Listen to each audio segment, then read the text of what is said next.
Jurnalist uchun har bir mavzuni yoritish birdek oson emas. Ba'zi mavzular ehtiyotkorlik va mas'uliyat talab qiladi. Bugungi o'zbek jurnalistlari faoliyati davomida qaysi mavzularni yoritishdan qo'rqqan yoki ikkilangan savol bilan ularga murojaat qilamiz. Materiallarni e'lon qilishdan qo'rqish yoki ikkilanish vaziyatlar bo'lganmi? E'lon qilishdan qo'rqish yo'q. Menda bo'lmagan, lekin tahririyatda bo'lgan. Yo'q, menda bo'lmagan unaqa narsalar. Shu uchun ham 3 marta qamalganman Karimov davrida va 20 yil O'zbekistondan haydab yuborilganman. Faqat Shavkat Mirziyoyev hokimiyatga kelgandan keyin menga o'xshab nohaq urilganlar mamlakatga qaytdi. Men bugun O'zbekistondaman. Menda bunaqa vaziyat bo'lmagan. Endi hozir bo'lish nimasida baribir ham, lekin shu paytgacha ikkilanish nimalar bo'lmagan. Chunki men har safar ikki tomonni ham eshitganman. Jabrlanuvchini ham yoki bo'lmasam o'sha haqman degan odamni har taraf ikki tomondan eshitganman. Har bir jurnalistlarning o'ziga bog'liq deb o'ylayman.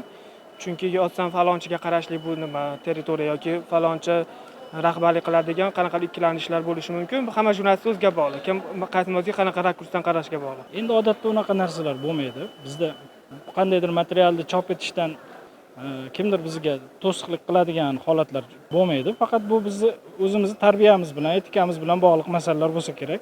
Ba'zi narsalarni berishga o'zimiz istihola qilamiz, o'zimizga ep ko'rmaymiz. Biz o'zimizda menimcha etikaga bo'lgan talablarimiz orqasidan bo'ladi. Lekin aynan taqiqlar yo'q hech qanaqa. 30 yillik faoliyatim mobaynida dastlabki paytlarda ko'p narsani o'ylamaysiz, ya'ni shov-shuvli materiallar qilishga harakat qilasiz. Keyin men mutaxassisligim bo'yicha yurist bo'lganim uchun o'sha qo'rqadigan narsalarni, faktlarni har doim tekshiraman. Ya'ni siz xavotir olmaydigan, o'sha o'zingiz hosil, o'zingizni ko'nglingiz to'q bo'ladigan bo'lishi uchun men har doim materiallarni, ma'lumotlarni tekshiraman. E'lon qilmagan materiallaringiz ham bo'lganmi shular orasida? Tayyor qilib qo'ygansiz, lekin ikkilanganingiz uchun e'lon qilmagan. Yo'q, men informatsion janrda ishlaganim uchun menda unaqa narsa bo'lmagan. Chunki bizni uni yozib qo'yib, kutib o'tirishga vaqtimiz bo'lmagan. Biz bugun bilan yashaymiz-ku, 24 soat hayotimiz faqat 24 soat bilan iborat bo'lgani uchun unaqa materiallar bo'lmagan. Chunki men bosma nashrda ishlamaganim uchun menda bunaqa narsa bo'lmagan. Endi hozir yolg'on deb o'ylash mumkin sizlarning tomoshabinlar. Ikkilangan bo'lmagan. Endi men bilasizmi, ko'pincha men ichki siyosat yoritmaganman. Men xalqaro redaksiyada ishlaganim uchun asosiy xalqaro voqealarni yoritardik. Lekin 2017-18 yilgacha xalqaro masalalarni yoritish sal ehtiyotkorlik bilan yoritardik-da. Hozir hammasi yoritilyapti hozir. Hozir masalan o'sha matbuotimizni hammasida masalan dunyoda qandaydir voqea bo'layotgan bo'lsa, hozir taqiq narsaning o'zi yo'q. Shuncha yoritilyapti. Endi qadimda o'sha 2016-yilgacha bo'lgan davrda ochiqni aytishimiz kerak. Masalan, men faoliyat yuritadigan radioda 2007-yildan boshlab 10 yil mobaynida xalqaro yoritilmagan. Mana hozir xalqaro xabarlar yoritiladi. Hattoki tahliliy tarzda ham biz yoritishga harakat qilamiz. Buncha imkoniyatlar bor. Endi ko'ramiz, nafaqat davlatga tegishli yoki xususiy teleradio kanallarda, balki boshqa platformalar paydo bo'ldi-ku. Mana qarang, agar bunisini yoqmasa, unisini ko'rasiz. Tanlov bor, tanlov bor. Endi eng qizig'i mana o'zingizga savol beraman o'zingizga. Sizning rahbariyatingiz uni yoritma demagan-ku, to'g'rimi? O'zingiz buni yoritaman, bu aqlingizdan kelib chiqib o'zingiz uni yoritasiz. Lekin taqiq yo'q. Qaysi mavzuni yozishdan qo'rqqanman, bunday o'ylab qarasam, qo'rqqan mavzularimni chiqarmaganman. Chiqargan mavzularim, e'lon qilgan materiallarim hammasi qo'rqmaganmanki e'lon qilganman. Mavzu tanlamayman to'g'risi.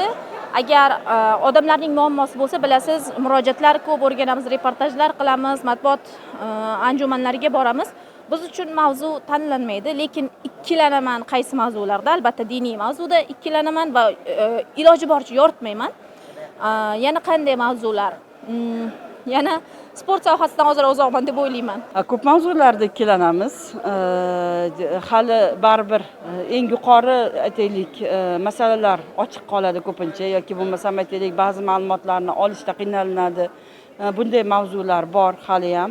Tabu mavzular bor, masalan diniy masalalarni yoritishga hali ham qo'l urmaymiz umuman, chunki uni ortida ortiqcha ovoragarchiliklari bor. Masalan, aytaylik, mana shu diniy mavzuni yoritish uchun qandaydir ruxsatnomalar olishingiz kerak.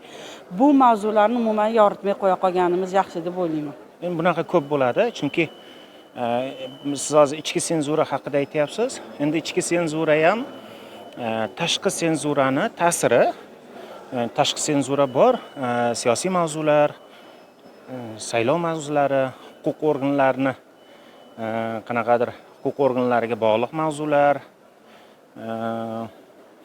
Keyin bilasizmi, bunaqa bizning media maydonimiz, makonimiz bitta bir xil mavzularda ham qotib turmaydi bunaqa masalalar. Istagan paytda nima qilib qolishi mumkin? O'sha qizil chiziqlar istagan paytda istagan o'sha chuqurlikkacha tushishi mumkin, pastlikkacha tushishi mumkin. Ya'ni bir anaqa emas. Nima deydi?